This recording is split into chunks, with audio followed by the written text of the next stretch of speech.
Audible?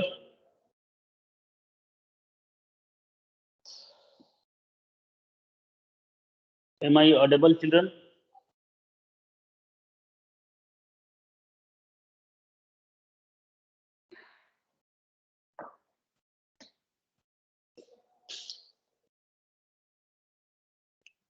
Tell me, am I audible? Good morning, sir. Good morning. शिखा नहीं आ रही है आज की क्लास में? कहाँ पे हैं भाई शिखा?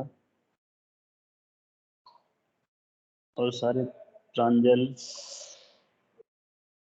शुभम, भूमिका, तुषार, सोरे. So good morning everyone. Good morning, sir. Good morning.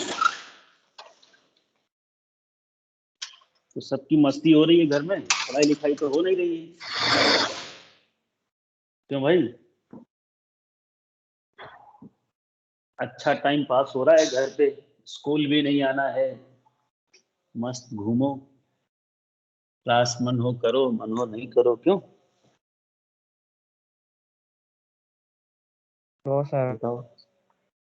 40 कितने बच्चे हैं पूरी दोनों मिला के? 16-17 बच्चे प्रेजेंट हैं, पढ़ना ही नहीं. टीचर कुछ भी करे, करना अपने मन का ही है. बोले हम तो नहीं पढ़ेंगे, आप कुछ भी कर लो. कुछ बच्चे हैं जो रेगुलर आते हैं, जैसे कि तुषार है, और ये एक और है मेरी बायो क्लास का, ये रेगुलर आते हैं क्लास में. प्रांजल आती है, किशोरी भी रहती है, पलक रेगुलर अटेंड करती है. तो कुछ एक हैं जो रेगुलर आते हैं, बाकी तो और भी हैं रेगुलर वाले, नाम सबके नहीं पता, लेकिन बाकी आते ही नहीं है. उनको लगता है कि दे आर वेरी टैलेंटेड, घर में पढ़ लेंगे, सब हो जाएगा उनका, सबको समझ में भी आ जाएगा. खैर, जिसकी जैसी सोच वैसा उसका काम. ज्यादा इस सब कचरे में नहीं पड़ते हैं और अपना शुरू करते हैं.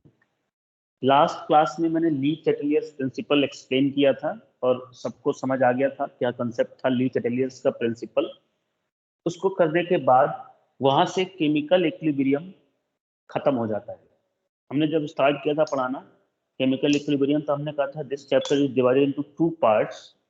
One is chemical equilibrium and second is ionic equilibrium. Remember children, हमने जब पढ़ाया था तो हमने कहा था ये जो चैप्टर है ये 2 पार्ट्स में पढ़ेंगे, या 2 तरह का इक्विलिब्रियम होता है ये कहा होगा. तो एक था केमिकल इक्विलिब्रियम और दूसरा था आयोनिक इक्विलिब्रियम. तो हम लोगों ने केमिकल इक्विलिब्रियम का जो भी कुछ था वो खत्म कर लिया है. अब जो दूसरा पार्ट है चैप्टर का वो है आयोनिक इक्विलिब्रियम. तो हमें फोकस करना है आयनिक इक्विलिब्रियम पे. केमिकल इक्विलिब्रियम हम लोगों ने सारे टॉपिक पढ़ लिए हैं. अब हम आते हैं बच्चों आयनिक इक्विलिब्रियम पे. एक एक चीज को ध्यान से समझते चलेंगे तो चीजें आसान लगेंगी, नहीं समझोगे तो मुश्किल लगेंगी. क्योंकि ये जो चैप्टर है ये बहुत हेल्पफुल चैप्टर होगा तुम्हें जब 12th में इनऑर्गेनिक या ऑर्गेनिक पढ़ोगे, तो वहां पे ये चैप्टर तुमको काफी मददगार सिद्ध होगा. So according to your grade 12th portion, these thermodynamics and equilibrium, they are very much important chapter for you. So chemical equilibrium we have finished already. Now we are started today ionic equilibrium. All right, you are getting what I am saying? Tell me children, yes or no? Reply me. You are getting me or not? Yes, sir. Okay. Yes. Reply करते रहा करो बीच बीच में, मुझे भी लगता है कि कोई सुन रहा है. तो जैसा कि ये वर्ड लिखा हुआ है आयोनिक, आयोनिक इक्विलिब्रियम, बात इक्विलिब्रियम की ही है बच्चों. वहां पे केमिकल इक्विलिब्रियम था, रिएक्शन में इक्विलिब्रियम एस्टैब्लिश होता था. अब यहाँ पे इक्विलिब्रियम तो होगा लेकिन किसमें? आयंस में होगा. सिंपल सी बात है, इक्विलिब्रियम कहाँ पे होगा? आयंस में होगा. कैसे होगा चेक करते हैं. जैसे हमने माना ये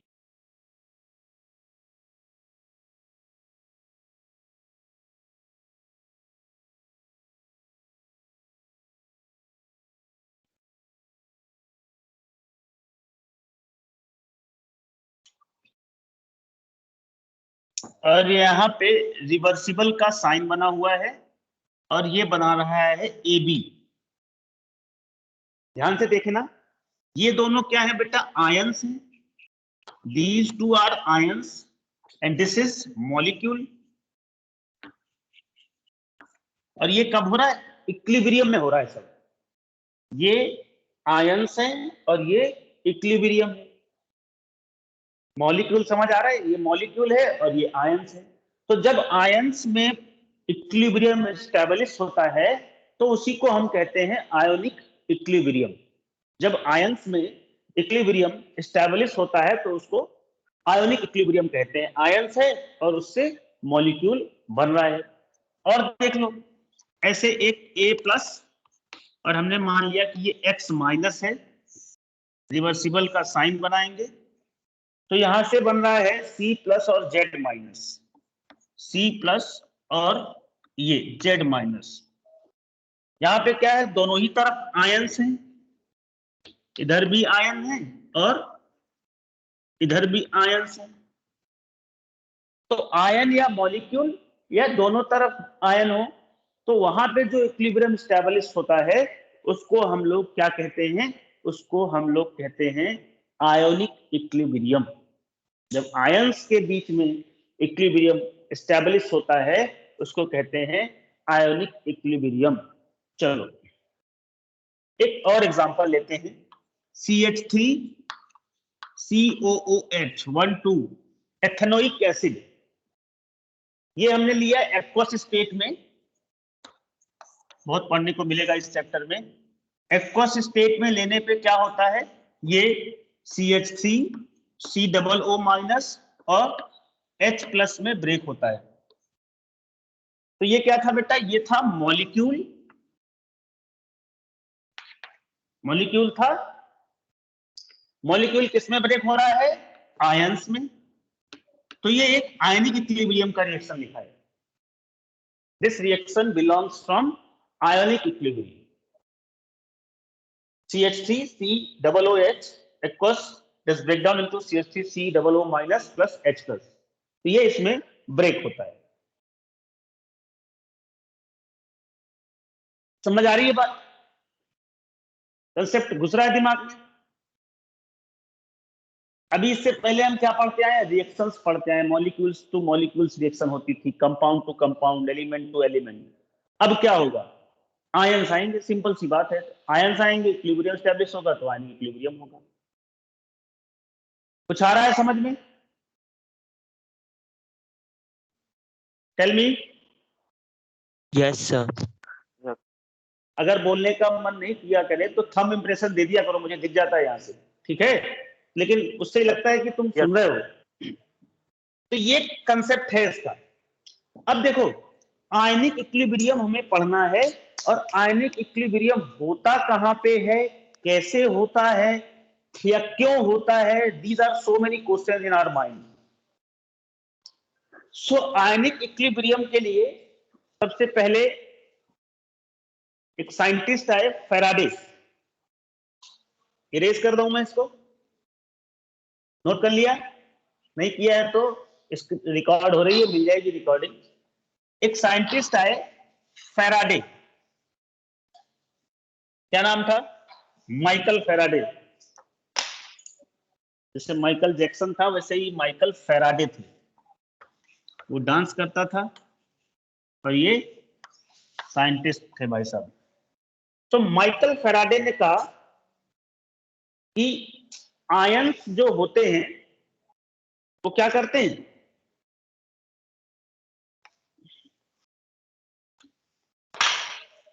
आयंस जो होंगे बच्चों, 2 मिनट,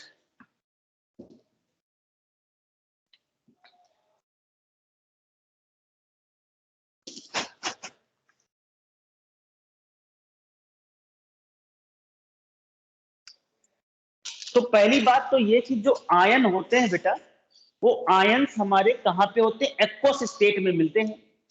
बिना एक्वस स्टेट के आयन्स का मिलना पॉसिबल नहीं है। जैसे छोटा सा एग्जांपल लेते हैं NaCl का, तो we can not find ions without the aqueous solution of NaCl। So NaCl की अगर आयन की बात करें तो उसके लिए हमें क्या चाहिए पड़ता है? हमें उसका एक्वस सॉल्यूशन चाहिए पड़ता है। तो एक्वस सॉल्यूशन, तो फैराडे ने क्या बताया? फैराडे ने बताया कि सारे के सारे जो सॉल्यूशन है, एक्वस सॉल्यूशन, वो आयन में ब्रेक नहीं होते। सारे के सारे एक्वस सॉल्यूशन आयंस में ब्रेक नहीं होते। ऐसा भी नहीं है कि सारे के सारे सॉल्यूशन आयन में ब्रेक हो जाए। जैसे हमने कहा कि एक हमारे पास, इन्होंने कहा कि आयंस जो हैं, सारे सॉल्यूशन आयंस में ब्रेक नहीं होते, कुछ होते हैं। जैसे हमने कहा शुगर को पानी में घोल दिया, मतलब एक्वस सॉल्यूशन बनाया इसका, तो इसमें क्या होता है? आयंस बनते ही नहीं, शुगर के मॉलिक्यूल्स ही मिलेंगे, शुगर के मॉलिक्यूल्स मिलेंगे। अच्छा, ये बात पता कैसे चली कि शुगर के मॉलिक्यूल मिलेंगे, आयंस नहीं मिलेंगे? बोलो। क्योंकि ये जो शुगर सॉल्यूशन था, do not conduct electricity,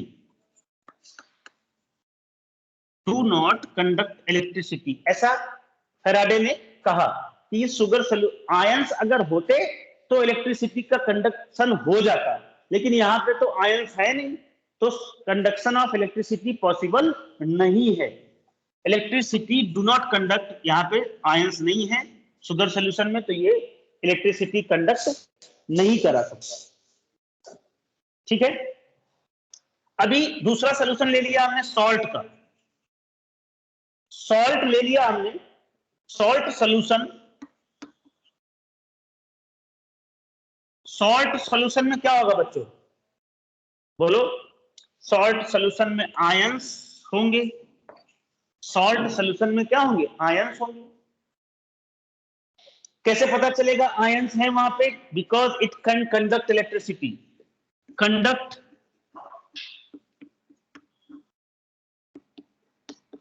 electricity.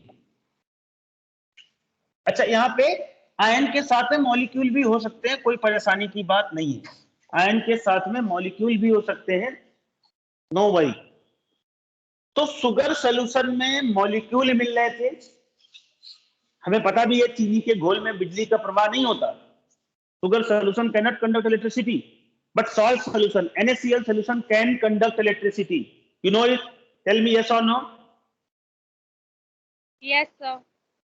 हाँ, तो ये इलेक्ट्रिसिटी कंडक्ट नहीं करता, ये सॉल्ट सॉल्यूशन है, ये यहाँ पे आयंस होते हैं, that's why it can conduct electricity. अब क्या हुआ? फैराडे ने कहा कि जो solution, aqueous solution electricity conduct कर सकते हैं, उनको हम कहेंगे इलेक्ट्रोलाइट।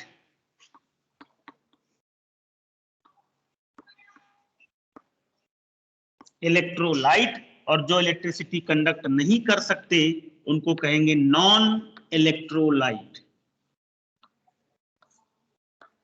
तो फैराडे ने कहा कि जो सॉल्यूशन इलेक्ट्रिसिटी कंडक्ट कर सकते हैं उनको इलेक्ट्रोलाइट्स कहेंगे, और जो कंडक्ट नहीं कर सकते उनको नॉन इलेक्ट्रोलाइट्स कहेंगे। नोट कर ले जल्दी से।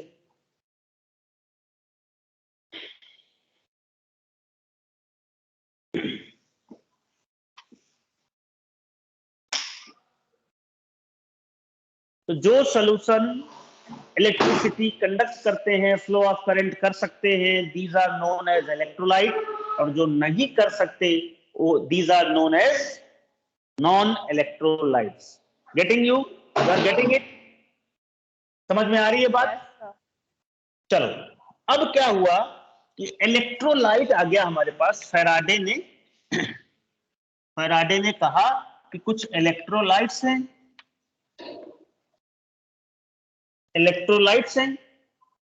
वो इलेक्ट्रोलाइट्स भी दो तरह के होंगे, एक होगा वीक और एक होगा strong.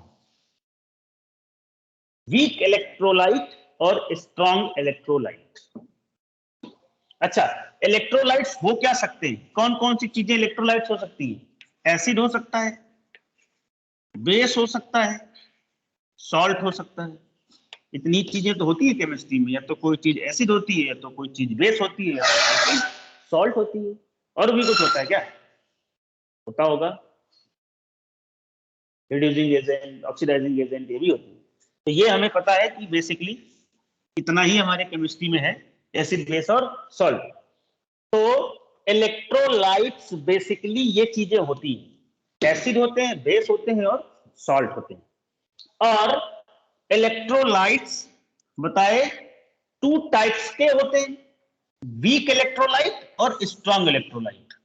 How will you identify? सब कुछ बताया जाएगा। कैसे आइडेंटिफाई करेंगे कौन एसिडिक वीक है, कौन स्ट्रॉन्ग है। तो वीक और स्ट्रॉन्ग दो तरह के इलेक्ट्रोलाइट्स हमें पढ़ने हैं। तो हमने कहा कि स्ट्रॉन्ग इलेक्ट्रोलाइट्स जो हैं,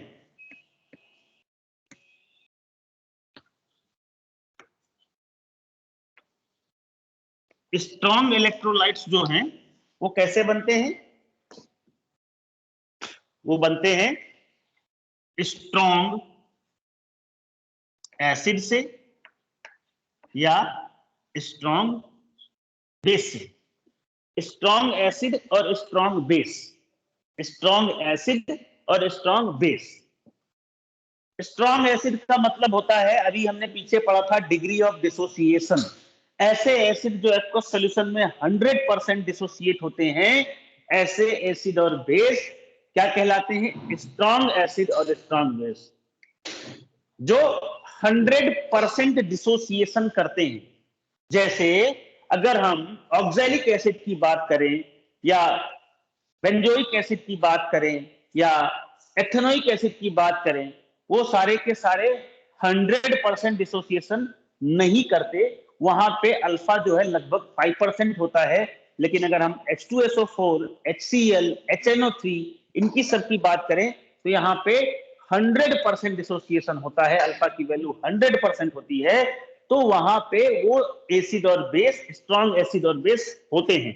एग्जाम्पल लिखते हैं स्ट्रॉन्ग एसिड और स्ट्रॉन्ग बेस के। Well known example HCl, H2SO4,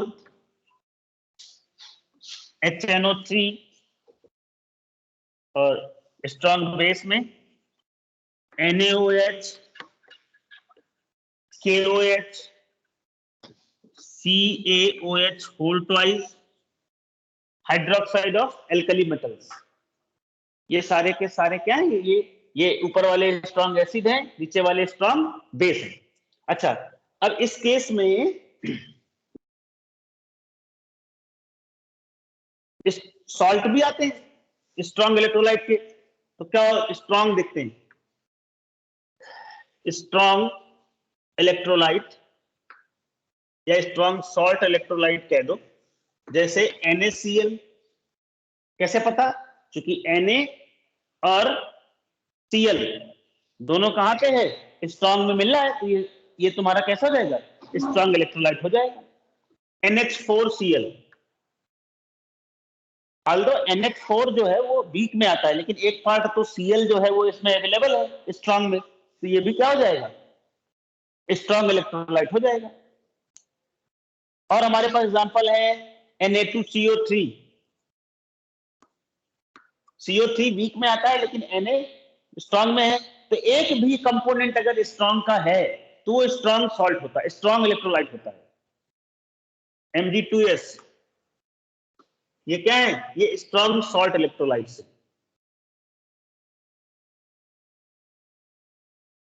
जैसे एग्जांपल देखते हैं, अगर हमने यहाँ पे HCl लिया और HCl जो होता है वो किसमें ब्रेक होता है बच्चों? H+ और Cl-, H+ और Cl-। यहाँ पे 100% डिसोसिएशन होता है, 100% डिसोसिएशन ऐसा माना जाता है। हालांकि ऐसा प्रैक्टिकली पॉसिबल नहीं है कि 100% हो जाए, लेकिन ऐसा मानते हैं। तो 100% डिसोसिएशन के केस में जो अल्फा होता है, अल्फा वो लगभग 100% होता है। और 100% में अल्फा की वैल्यू आती है 1।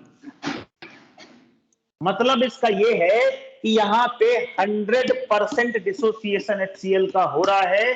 1 मोल अगर हम HCl ले रहे हैं तो 1 मोल हाइड्रोजन 1 मोल क्लोरीन तैयार होगा। इसमें कोई रिवर्सिबल रिएक्शन के चांसेस नहीं है। There is no chance of reversible, क्योंकि जितना HCl लोगे वो पूरा का पूरा H+ और Cl- में ब्रेक हो जाएगा। इसी को बोलते हैं 100% डिसोसिएशन। ये रिवर्सिबल केवल कैसी होगी? 1 डायरेक्शनल होगी, बैक नहीं आएगी। समझ गए बात को?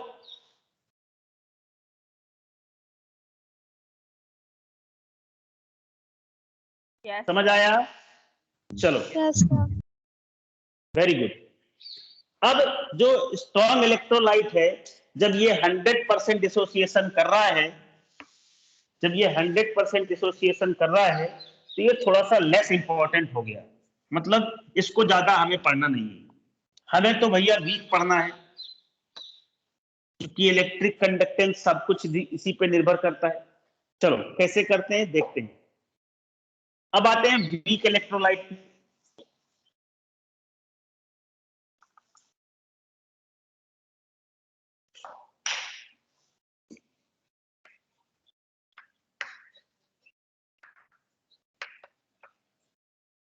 वीक इलेक्ट्रोलाइट्स क्या होते हैं? वीक इलेक्ट्रोलाइट, वीक एसिड और वीक बेस से बनते हैं। वीक इलेक्ट्रोलाइट किससे बनते हैं? वीक एसिड और वीक बेस से बनते हैं। एग्जांपल लिख लेते हैं, जैसे CH3COOH, ethanoic acid, HCHO, H2S. Lots of example you can write. H2CO3, HCN. Weak base में आ जाओ, NH4OH, और क्या हो जाएगा? एमाइंस हो जाएगा, 3 डिग्री एमाइन। नाइट्राइल्स भी तो इस तरह से, ये वीक बेस हो गए। वीक सॉल्ट लिख लें, वीक सॉल्ट इलेक्ट्रोलाइट, तो NH4OH, NH4 whole twice CO3। ध्यान देंगे बच्चों, ये वीक एसिड, ये वीक बेस, ये वीक इलेक्ट्रोलाइट। यहाँ पे NH4 यहाँ पे है, ये इसको CN कर लो, OH तो बेस हो जाएगा। NH4 यहाँ पे है, CN यहाँ पे, दोनों वीक से बना, वीक कंपोनेंट है दोनों। ये वीक सॉल्ट इलेक्ट्रोलाइट, ये भी क्या हो गया? Weak salt electrolyte. चलो चेक करते हैं क्या होता है। अगर हमने यहाँ पे एक रिएक्शन लिखी CH3COOH, अब ये रिएक्शन होती है रिवर्सिबल। वीक के केस में होता है रिवर्सिबल, मतलब कहीं ना कहीं इक्विलिब्रियम मिलेगा। ये हो जाएगा CH3COO- और ये H+। यहाँ पे जो डिसोसिएशन होता है वो लगभग 5% होता है, लगभग 5% होता है। मतलब alpha is less than 5%, alpha की वैल्यू भी लेस देन 0.05 होगी। यहाँ पे 100% डिसोसिएशन नहीं होता है, 5% लगभग 5-6 ऐसे ही मान लेते हैं, 5 लिखते हैं, तो 5% डिसोसिएशन होता है। आई होप सबको स्ट्रॉन्ग इलेक्ट्रोलाइट और वीक इलेक्ट्रोलाइट का कंसेप्ट समझ में आया होगा। Tell me.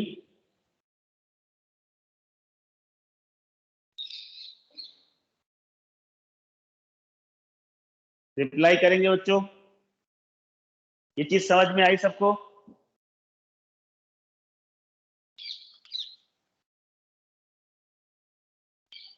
बोलो आया कि नहीं? Yes sir.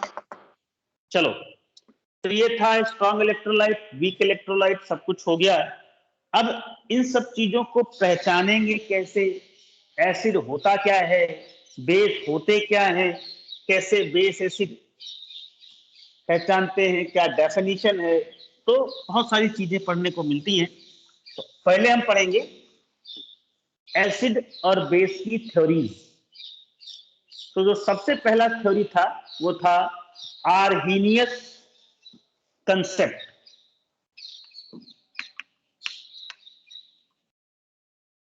आर्हीनियस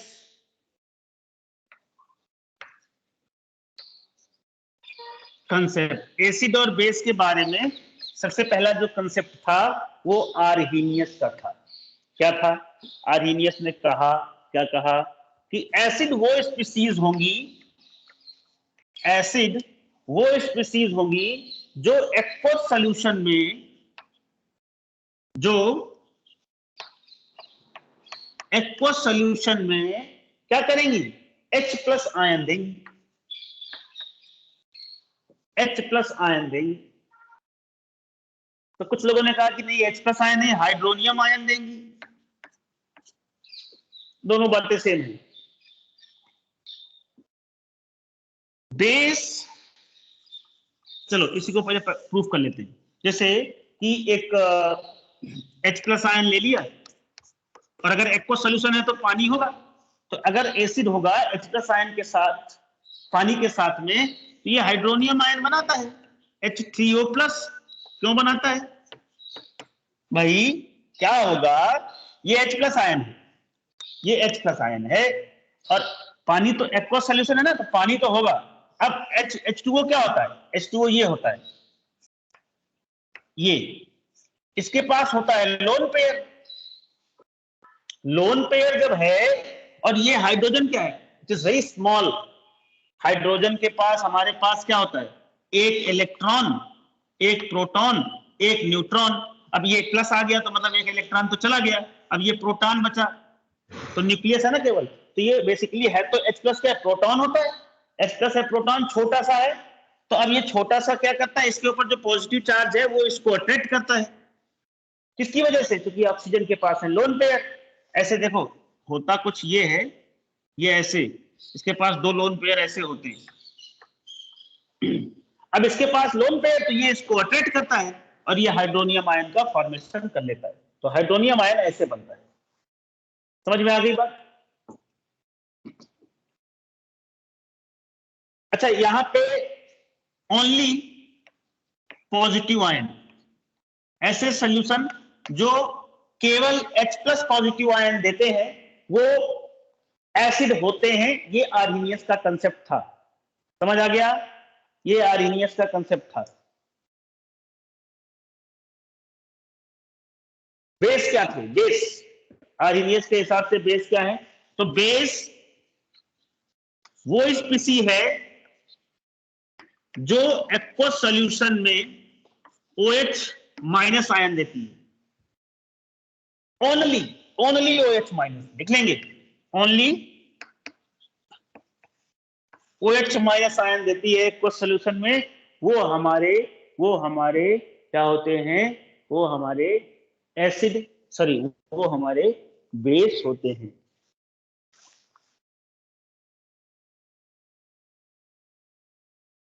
जैसे NaOH का एक्वस सॉल्यूशन ले लो, तो क्या हो जाएगा, Na+ और OH- में ब्रेक होगा।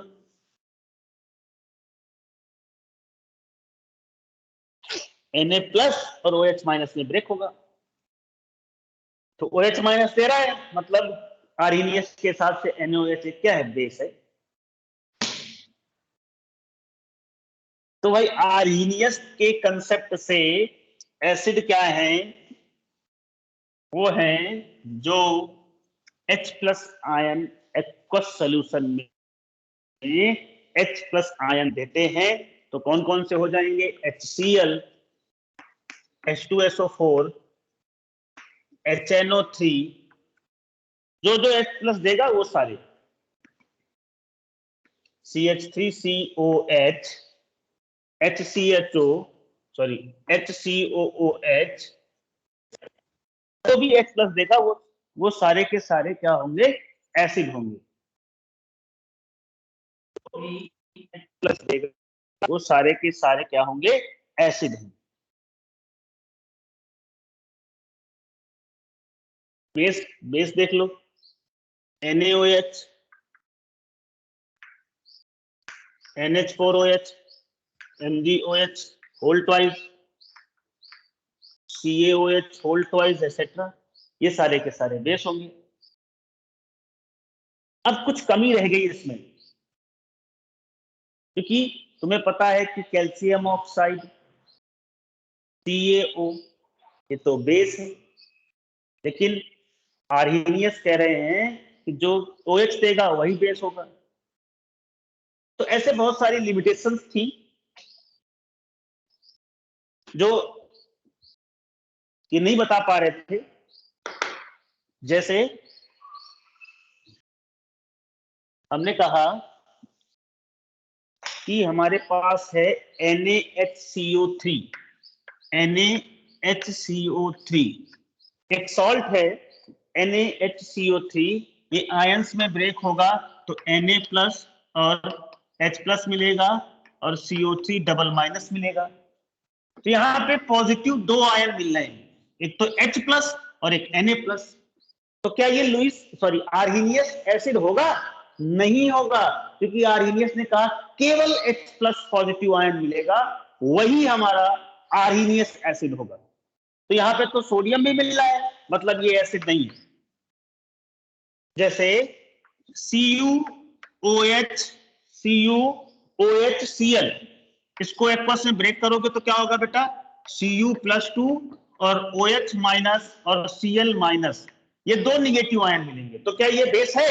ये बेस नहीं है। क्यों नहीं है? क्योंकि यहाँ पे दो निगेटिव आयन है, OH भी है और Cl भी है। तो ये दो निगेटिव आयन की वजह से ये आर्हीनियस बेस नहीं होगा। कंसेप्ट समझ में आ रहा है बच्चों?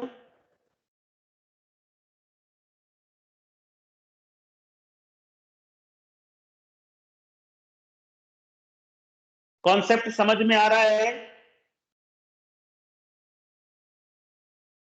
Yes, sir. बोलो। चलो Yes, sir. अब देखो क्या होगा। Very good. नेक्स्ट यहाँ पे हमने एक रिएक्शन लिखी HCl प्लस H2O। तो क्या होगा, HCl से H प्लस वेनिश होगा, H प्लस बाहर निकलेगा, H प्लस बाहर निकलेगा और हाइड्रोनियम आयन बनाएगा पानी के साथ मिलके और Cl माइनस। तो ये Cl क्या हो गया, एसिड हो गया। ऐसे ही हमारा NaOH पानी के साथ मिलेगा तो क्या हो जाएगा, OH माइनस आयन बनेगा और Na प्लस आयन। यहाँ पे कुछ ऐसा जैसा हाइड्रोजन जैसा कुछ नहीं होगा बेस के केस में। तो ये हमारा बेस हो गया। तो ये था बेटा आर्हीनियस का एसिड और बेस कंसेप्ट, जो हमें पता भी था, हमें सही फॉलो करते आ रहे हैं। यही है हमारा आर्हीनियस एसिड बेस थ्योरी। और अगला जो कंसेप्ट है that is going to be very important for you.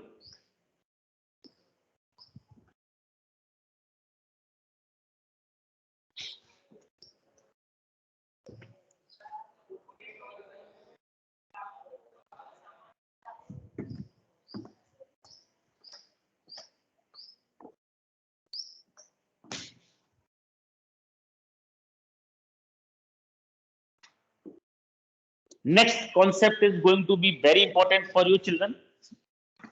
Second जो कंसेप्ट था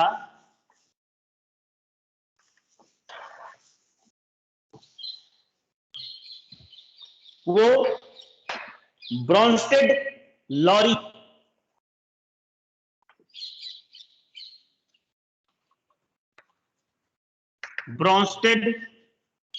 लॉरी कॉन्सेप्ट।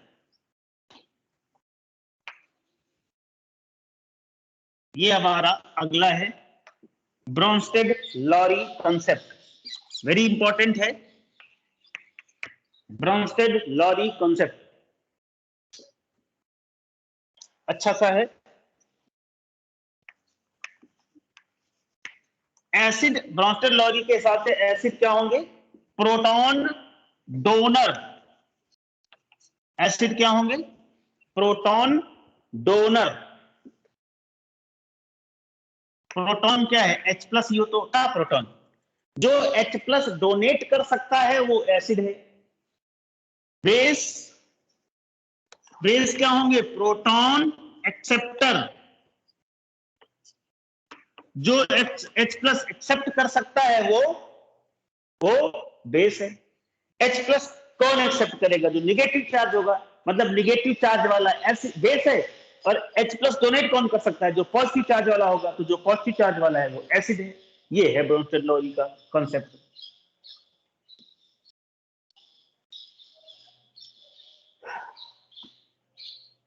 सिंपल सी थ्योरी है एसिड और बेस की। प्रोटॉन डोनर जो होंगे वो एसिड होंगे, प्रोटॉन एक्सेप्टर जो होंगे वो बेस होंगे। कैसे होंगे चेक करते हैं।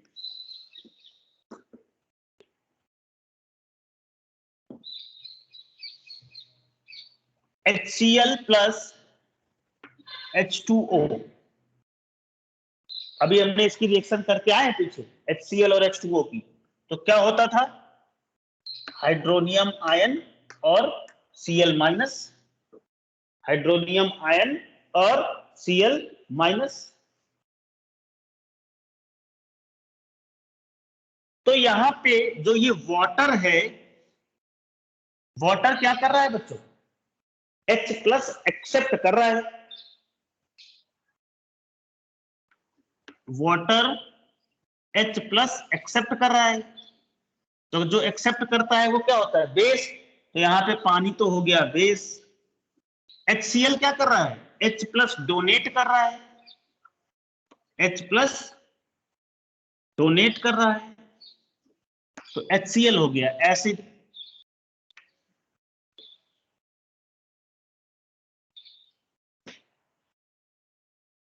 समझ में आई बात?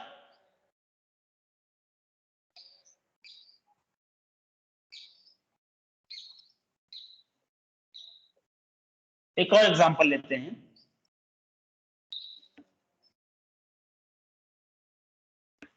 अमोनिया प्लस पानी, अमोनिया प्लस पानी, ये थोड़ी सी रिवर्सिबल होगी रिएक्शन। अमोनिया प्लस पानी, तो क्या अमोनिया जो है उसके पास होता है लोन पेयर। तो अमोनिया H प्लस को एक्सेप्ट करेगा, मतलब क्या हो जाएगा? NH4 प्लस, और पानी से H प्लस चला जाएगा तो OH माइनस बचेगा। मतलब ये अमोनिया जो है, अमोनिया H प्लस एक्सेप्ट कर रहा है, ये प्लस H प्लस कर रहा है। तो ये क्या हो गया? जो एक्सेप्ट करता है वो बेस। ये वाटर क्या कर रहा है? H प्लस डोनेट कर रहा है, ये हो गया एसिड। बड़ी अजीब कहानी। यहाँ पे पानी बेस था, यहाँ पे पानी एसिड है। In that case, water is base. In this case, water is acid. तो कहानी तो इतनी सी है कि जो H प्लस एक्सेप्ट करेगा वो बेस होगा, जो H प्लस डोनेट करेगा वो एसिड होगा।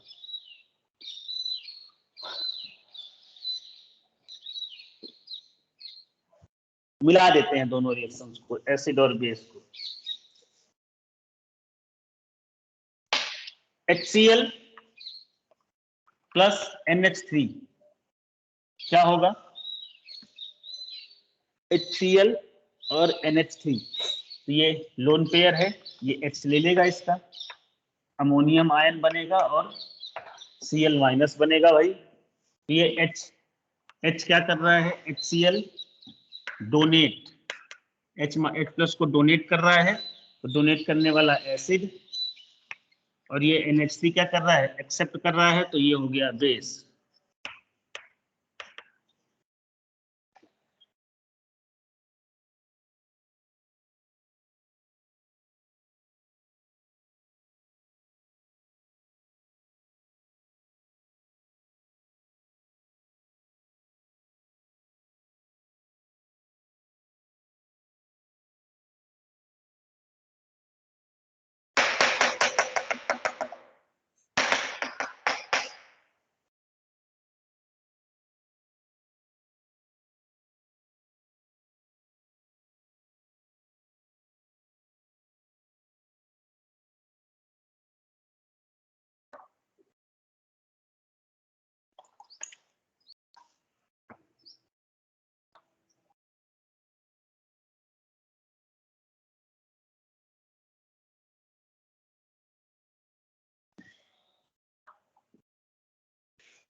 तो बेटा बेस क्या होंगे?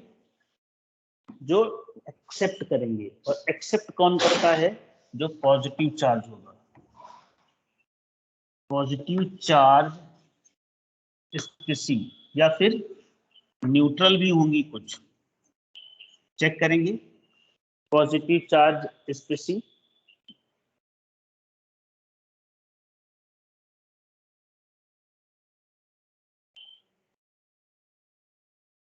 अच्छा पॉजिटिव चार्ज डोनेट करेंगे।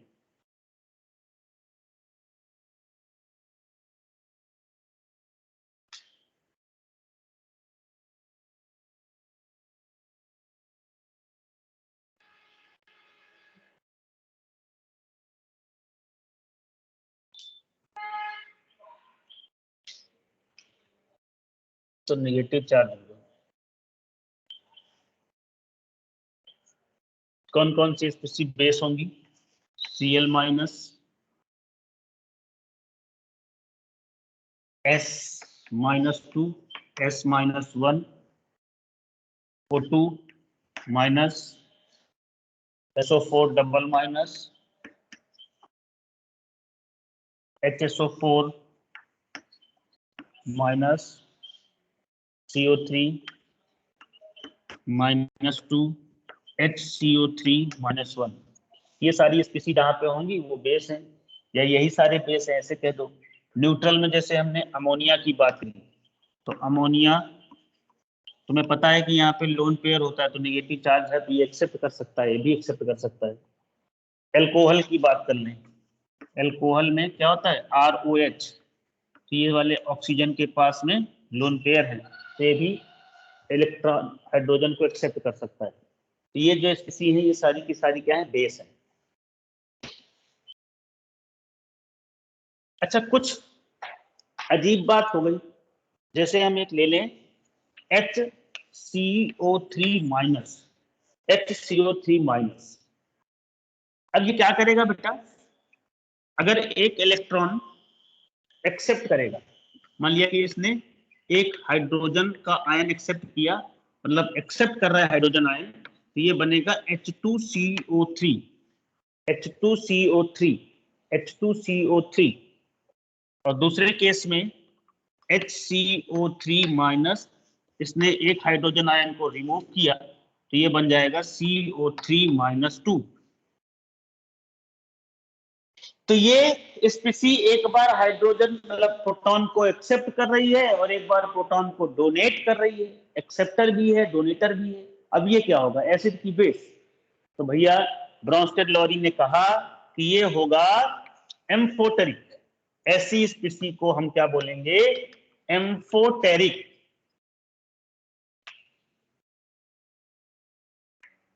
जो एसिडिक भी होंगे और बेसिक भी होंगे उनको हम बोलेंगे एम्फोटेरिक। बहुत अच्छे, इनको बोलोगे एम्फोटेरिक तो बहुत बढ़िया बात है। एक और लेते हैं एग्जांपल।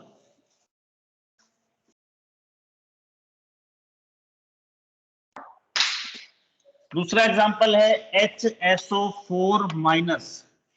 ये प्लस H प्लस मतलब हाइड्रोजन को एक्सेप्ट करेगा, तो H2SO4 एसिड बना रहा है। HSO4 माइनस ये हाइड्रोजन को डोनेट करेगा, तो SO4 -2 बना रहा है, मतलब ये एसिड ये बेस, तो ये भी हो गया भैया एम्फोटेरिक। ऐसी स्पीसी क्या कहलाएंगी? Amphoteric कहलाएंगी। These species are known as amphoteric in nature.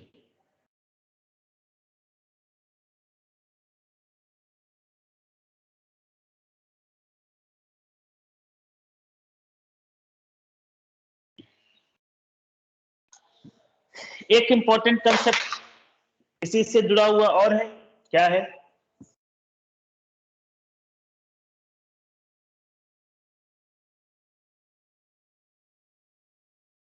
जैसे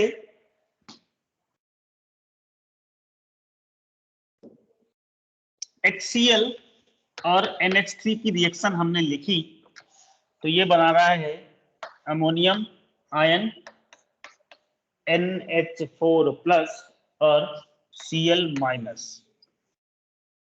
तो ये HCl हाइड्रोजन, HCl क्या कर रहा है, हाइड्रोजन डोनेट कर रहा है, मतलब बाहर कर रहा है।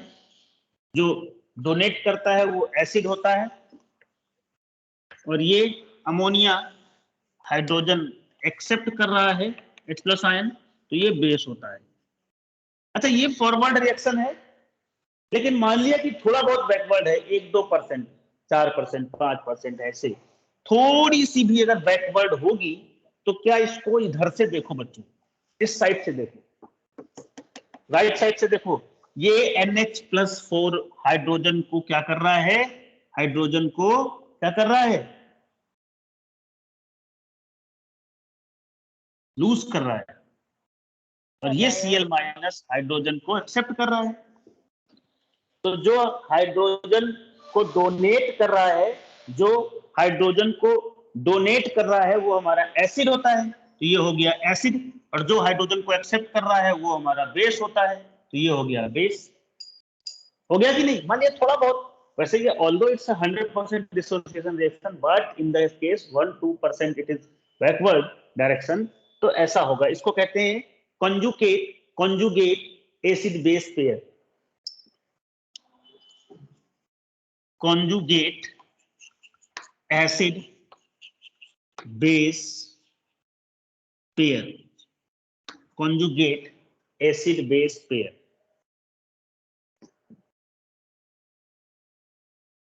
जैसे और देखते हैं, NO3 माइनस, ये क्या करेगा, यहां से प्लस H+ एक्सेप्ट करेगा, तो ये क्या बन जाएगा, HNO3। जब एक्सेप्ट करेगा तो क्या हो गया, ये एसिड। और यहां से उल्टा देखो तो क्या हो रहा है, H+ लूज कर रहा है, तो क्या हो गया, बेस।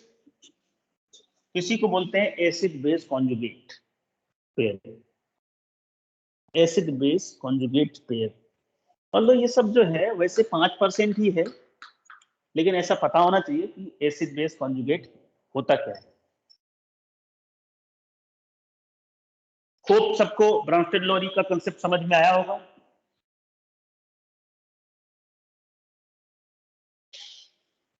आया है कि नहीं? मेरे हिसाब से ब्राउनस्टेड लॉरी का कंसेप्ट सबको समझ में आना चाहिए, और आया भी होगा कि नहीं होगा? Yes sir. वेरी गुड, तो राजा बेटा हो तुम लोग।